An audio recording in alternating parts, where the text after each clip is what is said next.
Aloha, ladies and gentlemen. This is John Remus TV. Glad to be checking in. One of the kitchens I work in, it's a nice setting. I clean the floors and make it inviting for everyone who works here. And that in turn may inspire the workers and chefs to make a positive result and product. And that's what it's all about, you know, keeping that flow going, keeping that momentum going for whoever it is that you're working with. And there's something special about work. In particular, physical actions.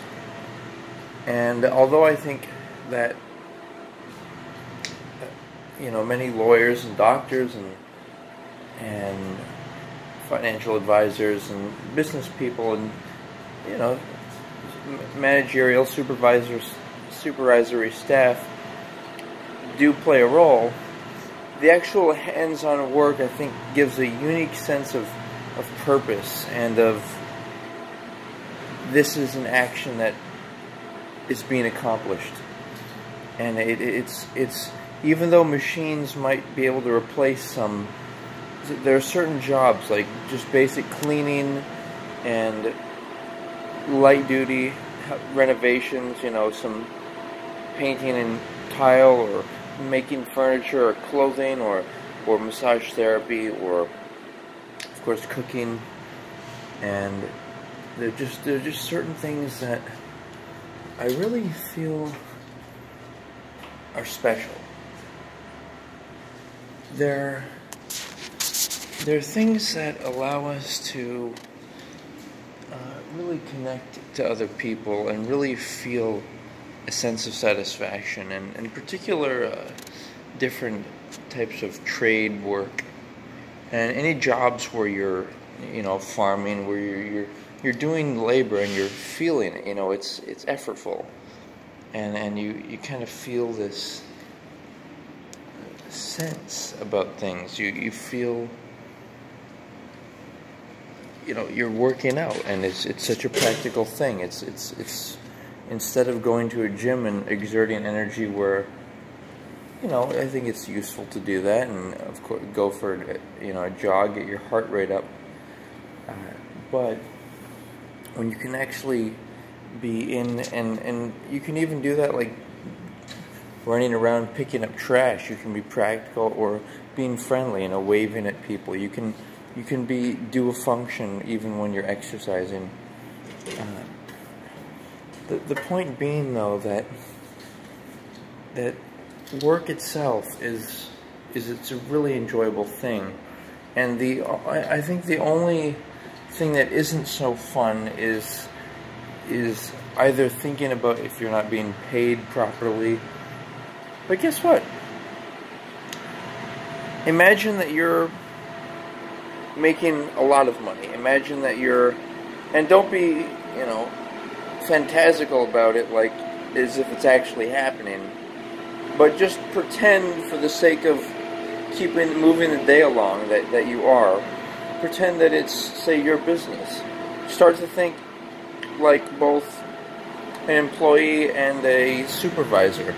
And instead of using terms like boss, which I think it just generically implies authority, and it's not a very specific word. Instead, think of working with people, not for them.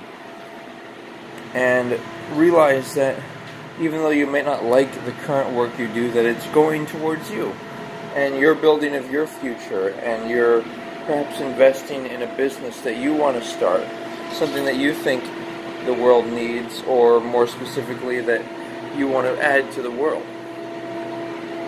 And it's all possible. It's possible to enjoy work, but like I said, part of it's just about the transition and getting into it. Same thing with exercise. You want to get the right clothing on. You want to. Sometimes I think being awake before going to work, like having a routine, maybe a little news watching, or do something fun, when you start waking up, eat a breakfast that just do something that you can look forward to waking up, so that way the transitionary process of actually going to work doesn't become a burden. And but just realize that work is how you create and attract what you want.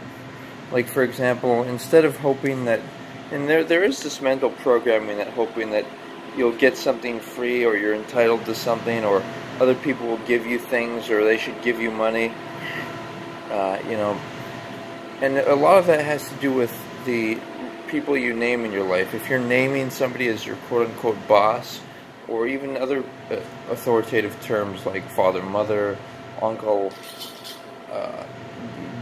sometimes the way people describe the government, they have a sense of expectation of them, and it's because they're thinking of them as an authority instead of their own selves as the responsible party to create their world. And when I say create your world, I'm not just talking about your basic needs. I'm talking about things you want. Like, let's say you want a certain clothing or car or anything. It's that you should want to create that yourself. And it's not people who are given money by other people, you know, it's not really, they're not really worthy of envy. Like, you might envy them, but the reality is that you can't enjoy something unless you have worked for it. You've earned it into your existence. Like, let's say you want a nice piece of jewelry. How can that have meaning and, you know, feel exciting? You feel an energy associated with it, and when you wear it, unless you've actually created it with your own efforts. See, so, and not only that, but you can refine yourself. You can be more and more refined,